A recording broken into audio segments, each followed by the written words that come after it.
안녕하십니까. 조화로운 김포라이프, 평화와 문화가 있는 김포에서 시공간을 넘는 사람 소리라는 주제로 시가의 짠인 김포를 시작하도록 하겠습니다. 인사드리겠습니다. 오늘 사회를 맡은 최조입니다. 먼저 시가의 짠인 김포를 주최하신 경기도 문화원연합회 염상덕 회장님과 김포문화원 이하준 원장님께서 본 사업을 왜 하는지, 그리고 그 기획의도가 무엇인지 들어보는 시간을 갖도록 하겠습니다. 안녕하십니까. 경기도 문화원연합회장 염상덕입니다. 문화원이 지역의 인문학적 가치 중심에 서자는 선언과 함께 추진한 인문학 네트워크 사업 시가 예찬이 올해로 10년을 맞이하였습니다.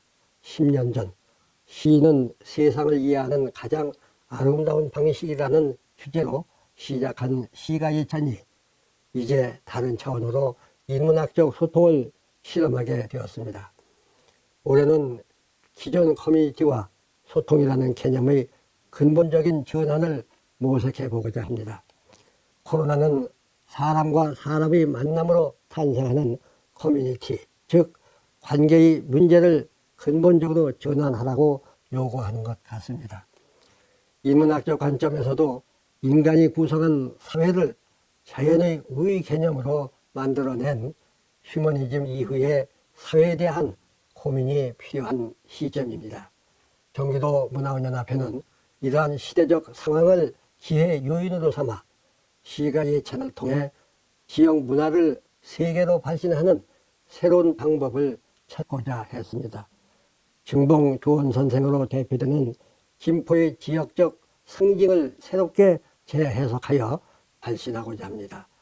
시 공간을 넘는 사람 소리라는 주제가 탄생하게 된 배경이 그것입니다. 과거가 미래가 되고 김포라는 현장이 곧 세계가 되며 그 중심에 결국 사람이 있다는 선언을 하고자 하는 것입니다. 시가 예찬 시 공간을 넘는 사람 소리가 지역문화원이 발신하는 코로나 이후의 세계에 대한 인문학적 대안이 되기를 바랍니다. 감사합니다. 예, 김포문화원장 이하준입니다. 평화롭던 우리에게 느닷없이 코로나19라는 공포가 다가와 간담을 선언하게 했습니다. 우리 곁을 짙게 들여온 어두운 그림자는 아직도 거칠 줄을 모릅니다. 코로나19에 두들겨 맞은 우리 생활이 복구될 것이라는 희망은 아득하기만 합니다. 소비 둔화는 경기 침체를 불러오고 각종 문화생활용이마저 사치가 되어버렸습니다. 어두운 현실에서 우리 지방문화원의 사업과 활동에도 큰 지장을 초래했습니다. 경기도 문화원연합회는 이 상황을 타개할 다양한 방안을 제시해 주셨습니다. 이번 시가 예찬 또한 비대면 공연으로 새롭게 태어날 기회가 됐습니다. 멋진 무대와 조명 아래 펼쳐진 기존의 형식과는 달리 온라인 송출이라는 방법을 선택했습니다. 새로운 방식과 방법을 추구하지 않고 과거를 되풀이한다면 이미 퇴보의 길을 걷고 있는 것이라고 하겠습니다. 살아남는 것은 가장 강하거나 독특한 존재가 아니라 변화에 가장 잘 적응하는 존재일 것입니다. 판타지 소설로 잘 알려진 나니아 연대기의 저자 클라이브 루이스는 다음과 같이 말했습니다. 알이 새로 변하는 것은 어려울지도 모른다. 알이 알인 채로 나는 법을 배우는 것은 조금 더 어려울지도 모른다. 우리는 지금 알과 같다. 그리고 당신은 그냥 계속 평범하고 성하지 않은 알로 있을 수는 없다. 우리는 부화하거나 상할 수밖에 없다. 문수산, 북성산의 정기와 조상의 열을 이어받은 김포시는 5000년 대농사의 역사를 자랑하는 비옥한 땅의 고장입니다. 이제는 도시와 농촌이 어우러진 화합과 풍요의 도시로 발돋움하고 있는 고장이기도 합니다. 김포는 전형적인 농촌 지역에서 도시 지역이 공존하는 도농 복합도시로 변화했습니다. 농촌의 푸근함과 도시의 시린미가 공존하는 김포는 1990년 인구 10만에서 현재는 46만의 인구로 급성장했습니다. 46만의 시민이 다양한 목소리를 내고 있는 김포. 또한 중봉 조원 선생은 동국 18년에 한글로 문배에 배양되어 있는 김포의 으뜸 인물이라 하겠습니다. 과거 김포인이 내던 소리와 현재를 살아가는 김포인의 소리를 담아 시 공간을 넘는 사람의 소리로 시가 예찬을 기획했습니다. 시공간을 넘는 사람 소리, 옛 선인들의 소리와 현재를 살아가는 우리의 소리, 시는 달라도 삶의 애환과 정서가 배인 사람의 소리를 담고 싶었습니다.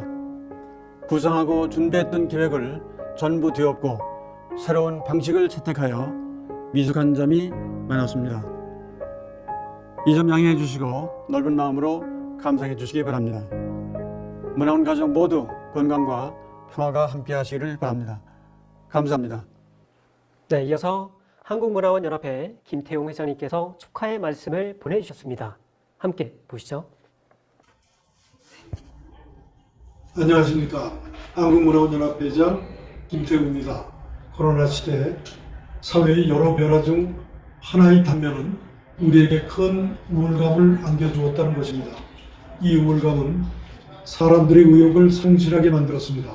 우리는 우울감을 극복해야 하지 않을까요? 옛부터 힘든 시점에서는 노동요를 많이 불렀다고 합니다. 그것은 삶의 고단함을 문화예술로 승화시켰다고 할 수 있습니다. 현재 우리도 이 힘든 시점을 노래로 녹여냈으면 합니다. 예전 선인들이 했던 것처럼 현재 우리들이 시공간을 초월하여 부르는 삶의 노래, 그 노래는 고단했던 우리 삶에 즐겁게 살아갈 수 있는 힘을 줄 것으로 믿습니다. 제10회 시가 예찬인 김포를 통해 전국으로 뻗어나갈 인문학의 향연이 되고 시로 하여금 지역사회에 큰 즐거움을 안겨다 주기를 바랍니다. 감사합니다. 시가 예찬은 지역문화원이 인문학적 가치의 중심에 서야 한다라는 슬로건으로 경기도 문화원연합회와 지역문화원과 협력을 하여 10년 전부터 매년 추진하고 있는 인문학 축제인데요. 2011년 경기도의회 의원들과 협력을 해서 경기도 시를 노래하다를 시작으로 2012년까지 경기아트센터에서 2회를 진행하였습니다. 2013년에 남한산성 행궁으로 옮겨 지방문화원이 지역 인문학적 가치의 중심에 서자고 선언하면서 인문학 축제의 시작을 알렸습니다.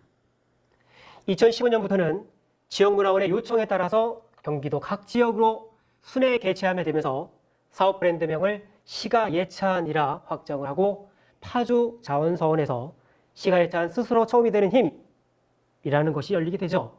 2016년 시가 예찬인 남양주 위대한 일상, 2017년 시가 예찬인 연천 See You Again, 2018년 시가 예찬인 오산 기억의 상상을 거쳐 드디어 2020년 제10회 시가 예찬인 김포 시공간을 넘는 사람 소리에 이르게 됩니다.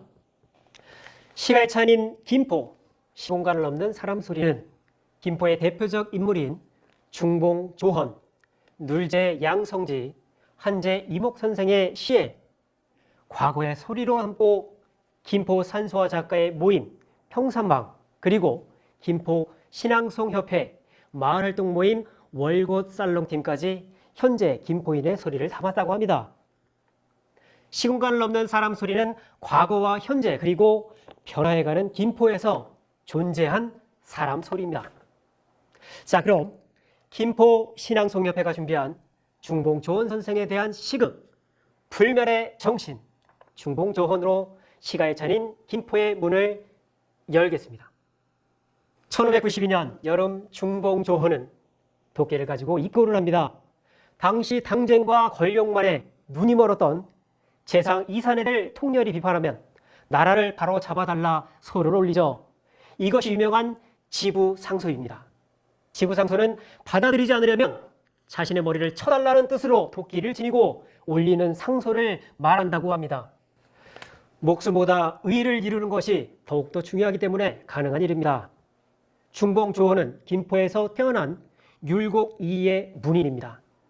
1592년 임진왜란때 옥천에서 의병을 일으켜 싸우다 당시는 전라도였던 금산에서 전사한 의병장이시며 학자이자 정치개혁가입니다. 그리고 선생은 시대의 상황을 시로 남긴 뛰어난 시인이기도 했습니다. 지금부터 김포를 대표하는 인물 중봉 조원 선생의 시를 통해서 실천지학과 의표상인 중봉 조원 선생을 만나보시도록 하겠습니다. 1544년 경기도 김포에서 태어난 중봉 조원 선생은 탁월한 정치개혁가이자 동국 18연에 모실 정도로 뛰어난 학자였고 의의 표상인 의병장으로서 위기에 처한 조선에 숨을 불어넣은 위대한 선인입니다. 또한 조천일기와 동안봉사 등의 기행문과 300수가 넘는 시를 지은 문장가이기도 했습니다. 진본 청구영언에 실린 선생의 주옥같은 시는 정경묘사만으로 봄의 정취와 선생의 외로운 심정을 드러냅니다. 지당에 비 뿌리고 양류에 내 끼인제 사공은 어디 가고 빈 패만 매였는고 짝이른 갈매기는 오락가락 하더라. 위기에는 누가 나라를 지킬 것인가? 조원 선생은 구국의 일념으로 수많은 상소를 올렸습니다. 특히 도끼를 메고 대궐에 나가 시국이 어려움에 처했으니 이를 바로잡아야 한다는 지부상소, 즉 임금이 자신의 상소를 받아들이지 않으면 차라리 가져간 도끼로 자신을 죽게 하는 목숨을 건 상소를 올립니다. 당시 선조가 이 상소를 받아들였다면 어쩌면 우리의 역사는 달라졌을지 모릅니다. 선생의 깊은 탄식이 들립니다. 아, 슬프도다. 다 쓰러져가는 주인집도 이제 새 기둥을 바꾸어 앞으로 몇 년간은 무너지진 않을 텐데, 만약 나라가 장차 기울면 누가 그것을 받쳐줄 것이며 또 무슨 물건을 가지고 그것을 버티게 할 수 있단 말인가.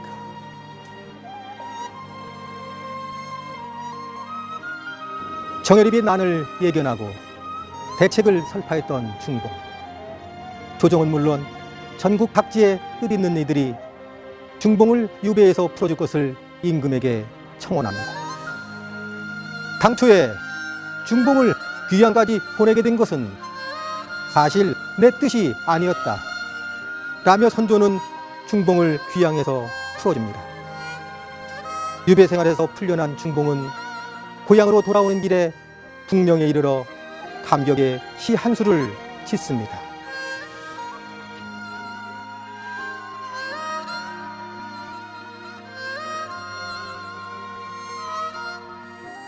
북녘 대궐 임금님 은혜 무겁고 남쪽 고을 어머님 평한 깊으시네. 마천령곡에 돌아가는 날이 있으니 감격의 눈물 스스로 옷깃에 가득.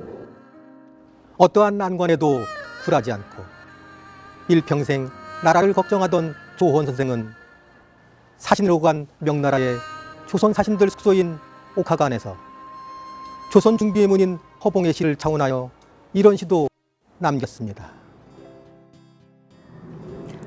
5월에 김포를 떠나 늦가을에 황제의 나라 관문을 달린다. 싸늘한 바람에 온갖 풀이 시드는데 돌아가는 길은 천겹산이 가로막혔다.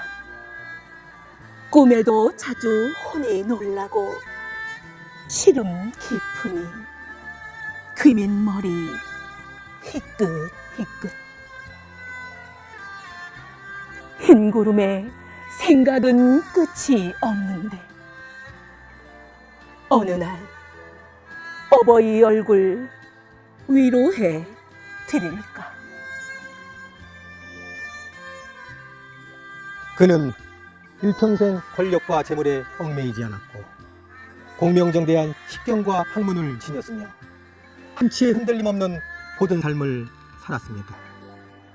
임진왜란이 일어나자 충의 정신으로 700명의 의병을 일으켜 금산전투에서 외적들과 맞서 싸우다 장렬히 순별했습니다. 한문소설 주생정과 석주집을 남긴 석주 권필은 중봉 조혼 선생의 돌아가심을 슬퍼하여 라는 시에서 선생의 강직한 성품과 중대를 이렇게 기리고 있습니다. 몇 번이나 나라에 바른 말을 올렸던 거. 어두운 이 세상에서 혼자 잠을 깨었었지. 이전부터 알았어라. 높은 체주 지니고서 조정에 구차히 용납될 수 없다는 걸. 강직한 님의 기상 온 무리에 서려 있고 거룩한 님의 충절 햇빛처럼 빛나노나. 거룩하고 높은 금산의 넋은 정사의 길이길이 변함없이 푸르리.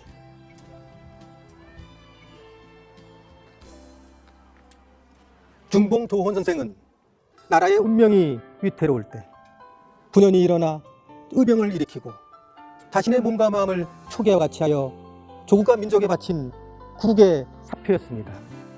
오직 백성을 위하여 오직 의로움만을 생각하라는 선생의 의와 기는 우리의 마음 깊숙한 곳에 오늘도 여전히 살아 있습니다. 다음은 화실 평산방의 수장, 효곡 신흥균 화백의 산수와 퍼포먼스와 그리고 한민복 시인의 김포를 지나며를 감상하시도록 하겠습니다. 김포는 1990년 인구 10만이 채 안 되는 시기부터 도시화가 시작이 됐는데요. 지금은 46만의 인구를 자랑하는 중형 도시로 발돋움을 했다고 합니다. 농촌과 도시가 공존하고 있어 매력을 더욱더 느낄 수 있는 그런 곳인데요. 한민복 시인은 김포의 그런 모습을 담아서 김포를 지나며 라는 시를 지었다고 합니다. 농촌과 자연의 정취와 아파트 숲으로 상징되는 도시의 조화를 시와 그림으로 표현을 한다고 하는데요. 여러분 함께 보시죠.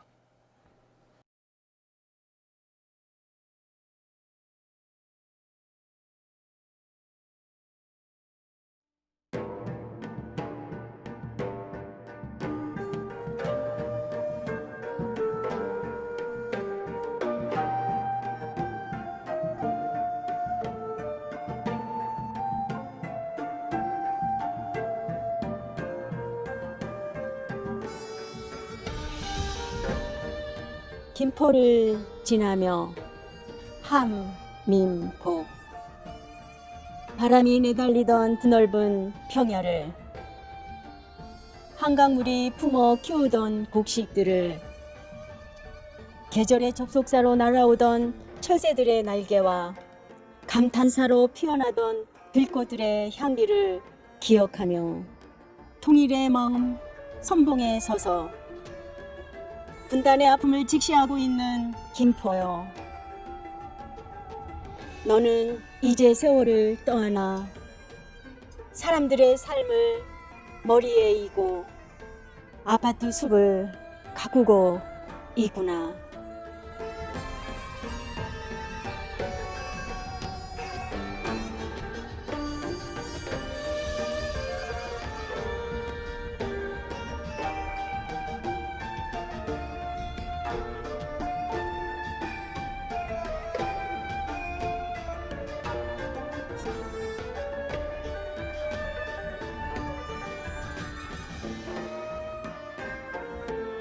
바람이 각지게 꺾이고 고식들이 차츰 멀어지고 새소리, 꽃향기 흐려져도 사람들의 웃음꽃 다발다발 피우기 위해 딱딱함을 견뎌내는 팔 벌려 받아들이는 키워내는 너의 정신.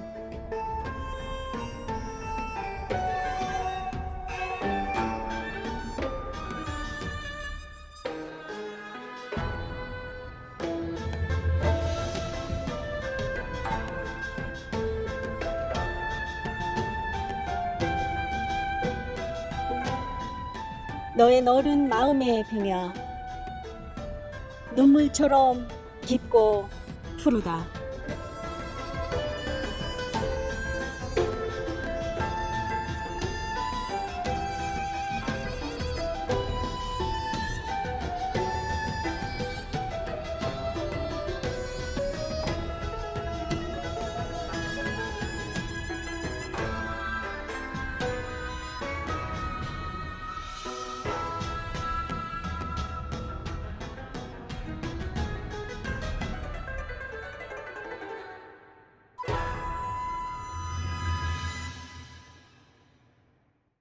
다음은 이목 선생 차를 말하다를 소개해드리도록 하겠습니다.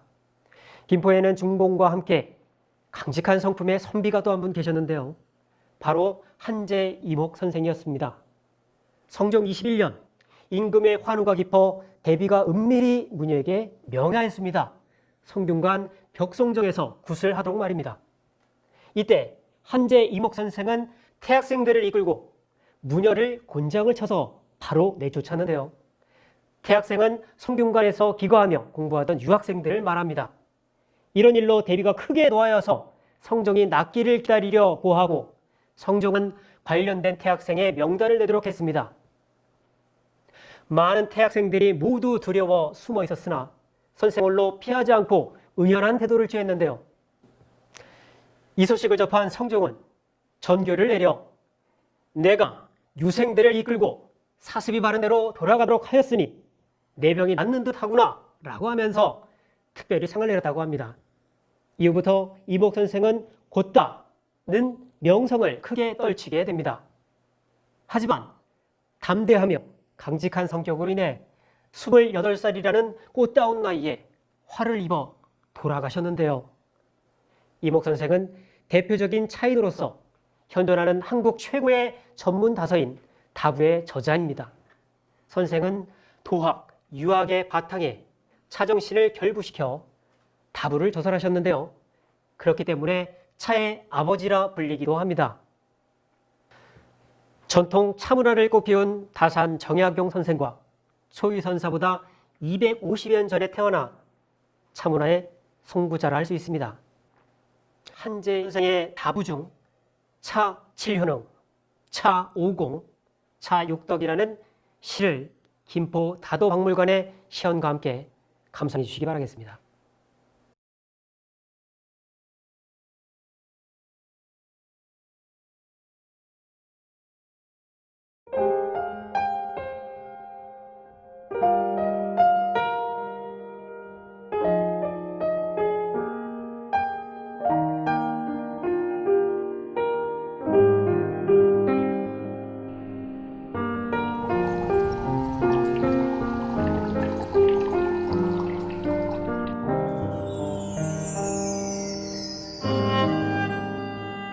한제 이목 선생의 차 7효능, 차의 7가지 효능. 장설, 마른 창자가 깨끗이 씻겨진다.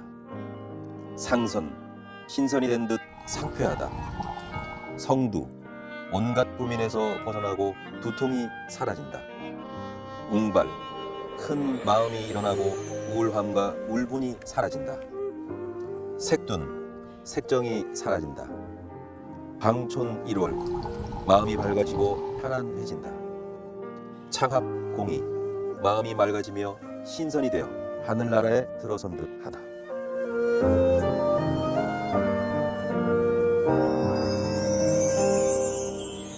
일곱 주발의 차 노래.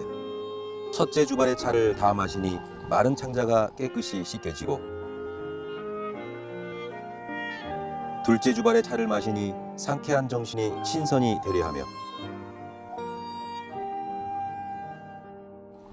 그 셋째 주발에 병골에서 깨어나고 두통이 말끔히 나은 듯하다.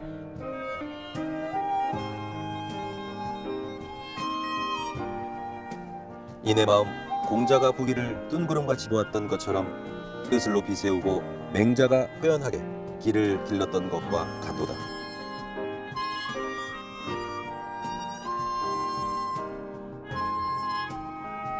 그 넷째 주발의 운건, 호방한 기계가 피어나고 근심과 울분이 사라진다. 내 기운 태산에 올라 천하를 작게 여겼던 곳과 같으니 아마도 이러한 경지는 하늘과 땅으로도 형용할 수 없으리라.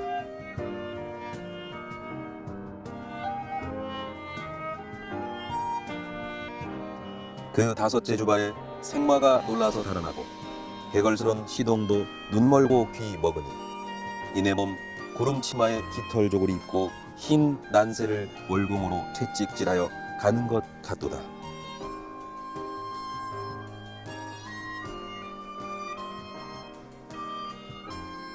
그 여섯째 주발에 해와 달이 방촌에 들어오고 만물이 대자리만 하게 보이니 내 영혼은 소부와 허유를 전구 삼고 배기와 숙제를 종복 삼아 현어에서 상제에게 읍하는 것과 같구나.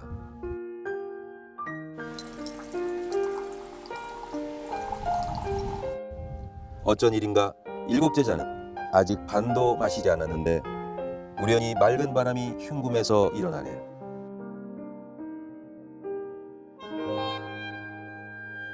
하늘문을 바라보니 무척 가까운데 울창한 복례산을 사이에 두었구나.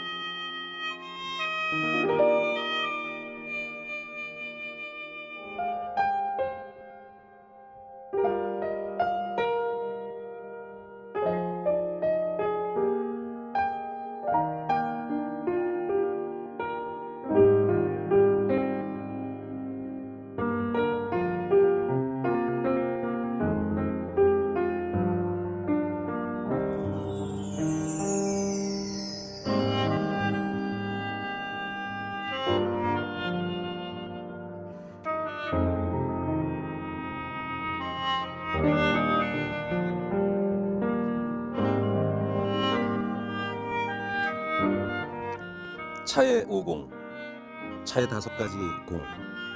해갈, 목마름을 풀어준다. 서울, 가슴속의 울분을 풀어준다. 예정, 주인의 예로서 정을 나눈다. 고정, 몸속의 병을 다스린다. 철정, 술에서 깨어나게 한다. 차의 5가지 공. 이러한 맛은 매우 뛰어나고 묘하니 그 공을 노람에 빠뜨릴 수 없노라. 서늘함이 일어나는 옥당에서 밤이 이슥하도록 서탑에 앉아 만권 서적을 독파하려고 경각도 쉬지 않아. 동생같이 입술이 문드러지고 한자의 말처럼 이가 빠질 정도일 때 내가 아니면 뉘라서 그 목마름을 풀어 주었으리라. 그 공이 첫째이다. 다음은 한궁에서 불을 잃고 양옥에서 상서다명함에 그 모습은 깡마르고 그 안색은 초췌한데 창자가 하루에도 9번이나 뒤틀려 답답한 가슴이 불타오를 때 내가 아니면 뉘라서 그 울분을 풀어 주었으랴. 그 공이 둘째이다.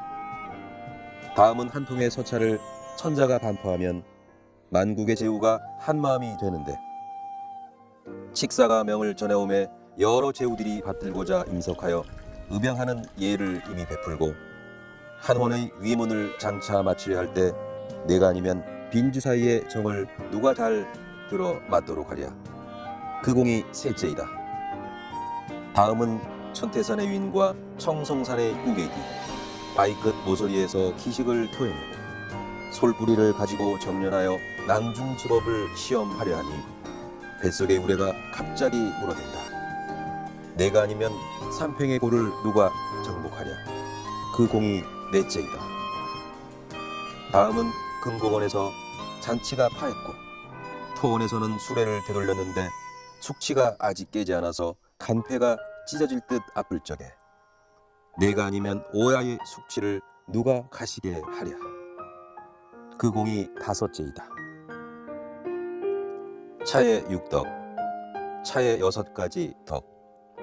사인수수, 사람을 장수하게 한다. 사인 병기, 사람의 병을 낫게 한다. 사인 기청, 사람의 길을 맑게 한다. 사인 심일, 사람의 마음을 편안하게 한다. 사인선, 사람을 신선되게 한다. 사인례, 사람을 예의롭게 한다.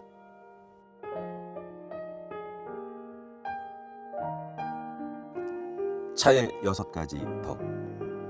나는 그런 뒤에 알았네. 차에 또 6가지 덕이 있음을 사람을 장수하게 하니 재나 대순의 덕이 있는 것이요 사람의 병을 낫게 하니 유부나 편작의 덕이 있는 것이요 사람의 길을 맑게 하니 백이나 양진의 덕이 있는 것이요 사람의 마음을 편하게 하니 이로나 사오의 덕이 있는 것이요 사람에게 신선이 되게 하니 황제나 노자의 덕이 있는 것이요 사람을 예의롭게 하니 희공과 중리의 덕이 있는 것이다.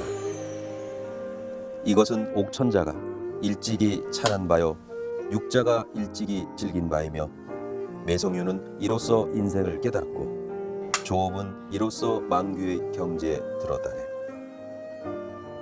한 시골 마을에 봄빛이 찾아들듯 백낙천의 심기를 고요하게 했고 10년을 두고 가을달이 밝듯이 소동파가 말한 잠귀신을 물리쳤다네. 오해를 쓸어 없애고 활진으로 힘차게 나아가니 이것은 조물자가 대개 은총 내림이 나와 옛사람이 함께 즐기는 것이라네. 어찌 의적의 광약이 장부를 찢고 창자를 문드러지게 하여 천하 사람들이 덕을 잃고 생명을 재촉하도록 하는 것과 같은 날에 말할 수 있겠는가.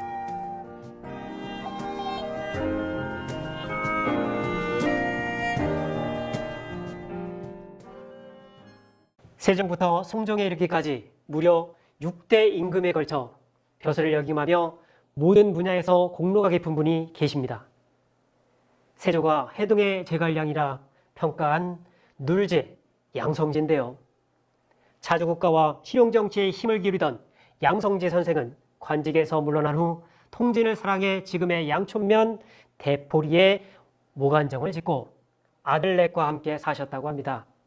일찍부터 중봉 선생의 선조이신 조원희의 집에 찾아와서 시를 읊곤 하셨습니다.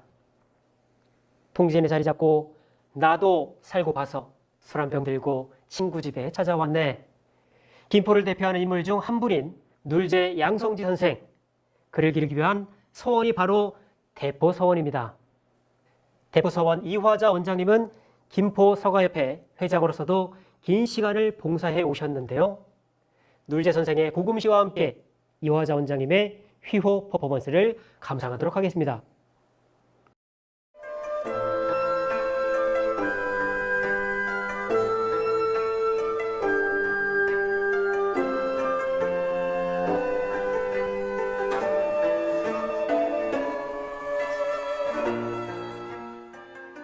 창조하여 남기기도 진실로 쉬운 일이 아니오며 유지하고 지키기는 더욱 어렵소이다.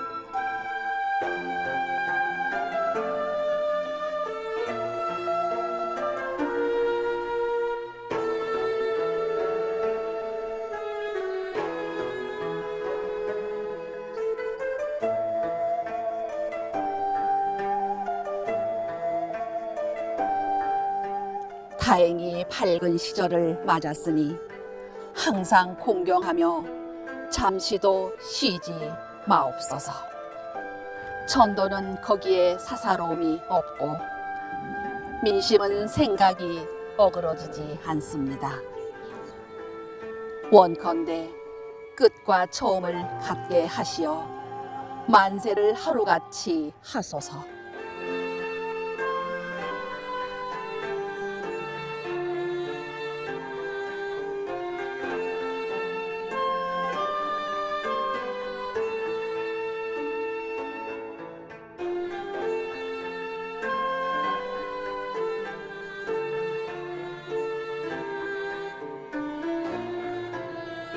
경륜은 한 고조와 같으시고 제도는 주나라 성왕을 닮으셨네. 위아래 천지가 태평하고 태평스러우니 백성과 나라가 평안하네.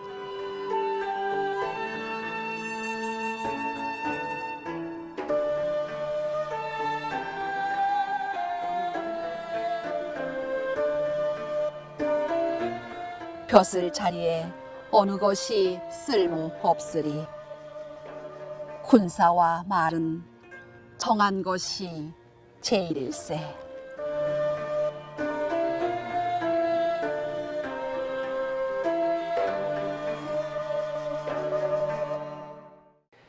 김포는 중봉조원의 고향입니다. 그를 선양하기 위해 중봉조원 선생 선양에서는 매년 전국 규모의 중봉문학상을 공모해 시상하고 있는데요. 역대 중봉문학상을 수상한 오롯한 잠, 그리고 8월의 당신을 감상하시도록 하겠습니다.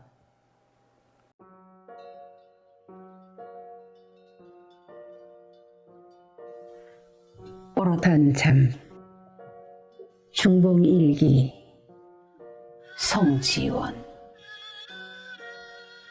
산등성에서 그만 잠이 들었다.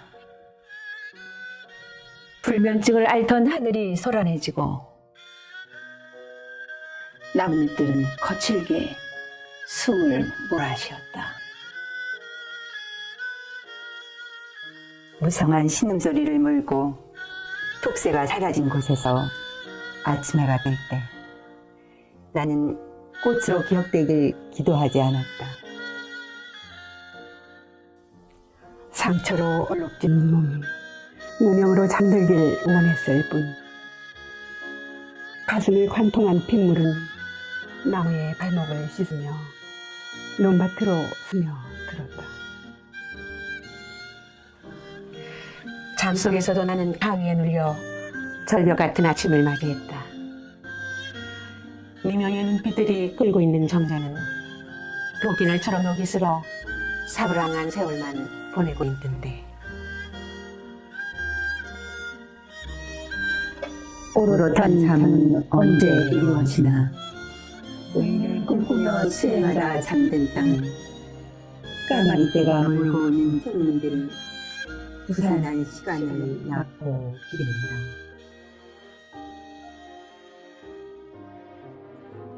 불안이 평안으로 도움되어 땅 위에서 내 이름이 지워지는 날, 내가 완벽한 잠에 들 수 있으므로 모든 영역이 사라진 무덤 안에서 세상 이쪽에 내 걸어든 길로 오늘도 내 이름의 그대를 타기는 중.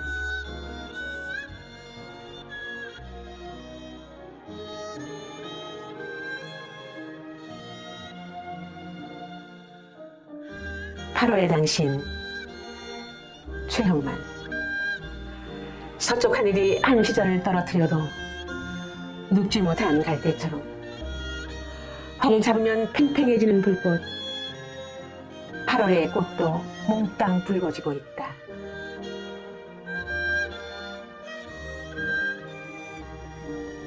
발목부터 올라온 뿌리의 함성은 어디로 흘러갔을까?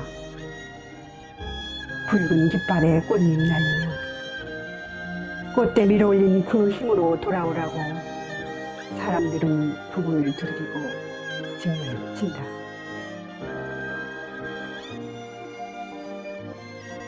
밭을 일구던 어미의 가슴이 납작해질 때 가난이도 칼날 같은 허기를 견뎠을까? 한 번의 옹알이도 없는 밤마다 오래된 길목에 서면 무명으로 살다가는 한때가 보인다. 비린 땅을 지키려 눈 뜨면 초록으로 일어섰던 임진의 여름. 칼의 무게를 견딘 계절이 지던 날, 투구와 휘장은 어느 고개를 넘어갔을까?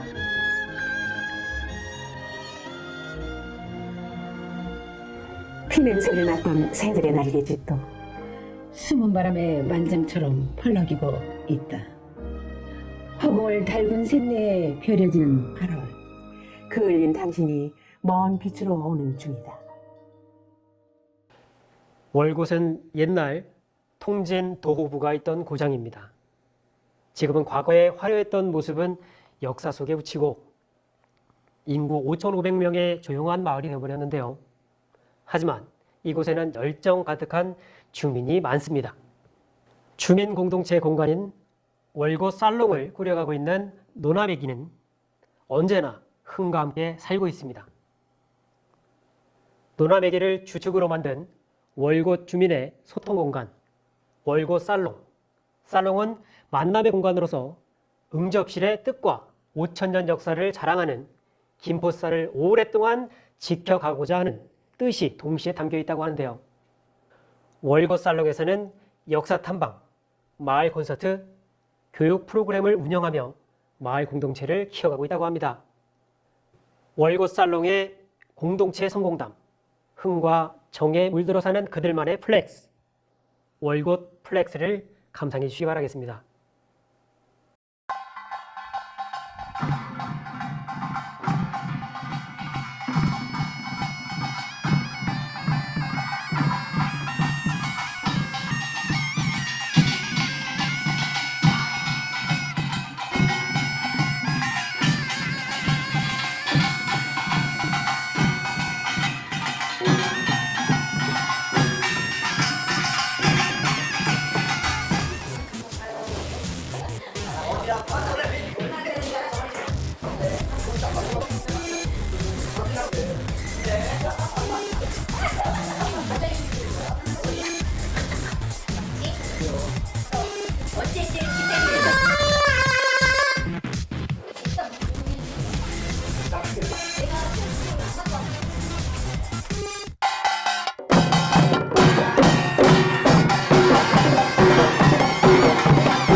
저희 풍물배 노나매기는 한 30여 년 전에 저희 지역 주민들이 이렇게 순수하게 모여서 풍물을 치고 있는 그런 동아리고요.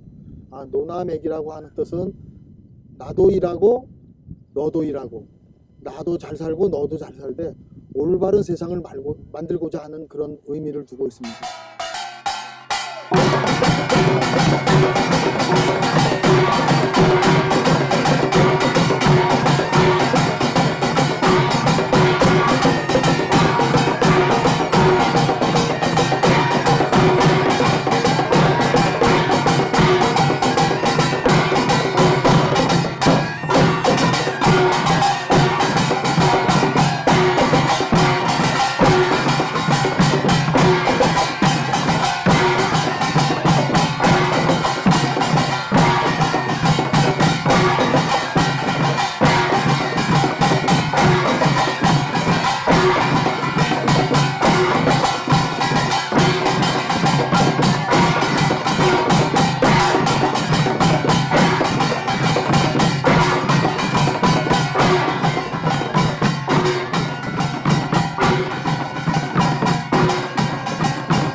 지역에서 부족하지만 함께 더불어 사는 그런 공동체의 그 삶을 지향하고 있고요.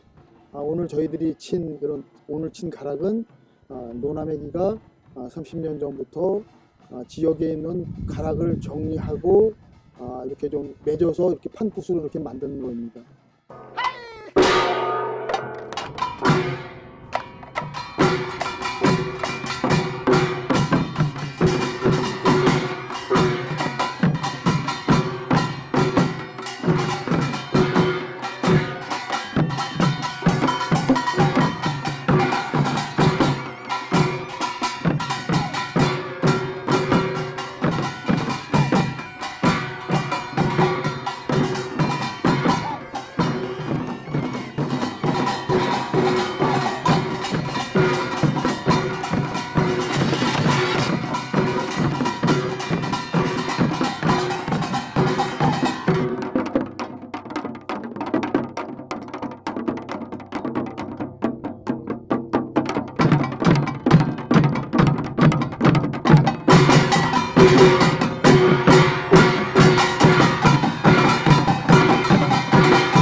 시가의 찬인 김포, 시공간을 넘는 사람 소리를 모두 보셨는데요.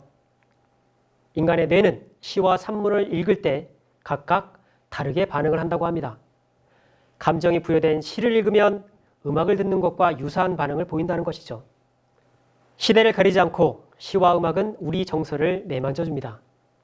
그 옛날 시를 노래하던 선조들과 현재를 노래하는 우리의 삶이 교감할 수 있는 시간이었길 바랍니다. 시가의 찬인 김포, 시공간을 넘는 사람 소리, 여기서 마치겠습니다. 시청해 주셔서 감사합니다.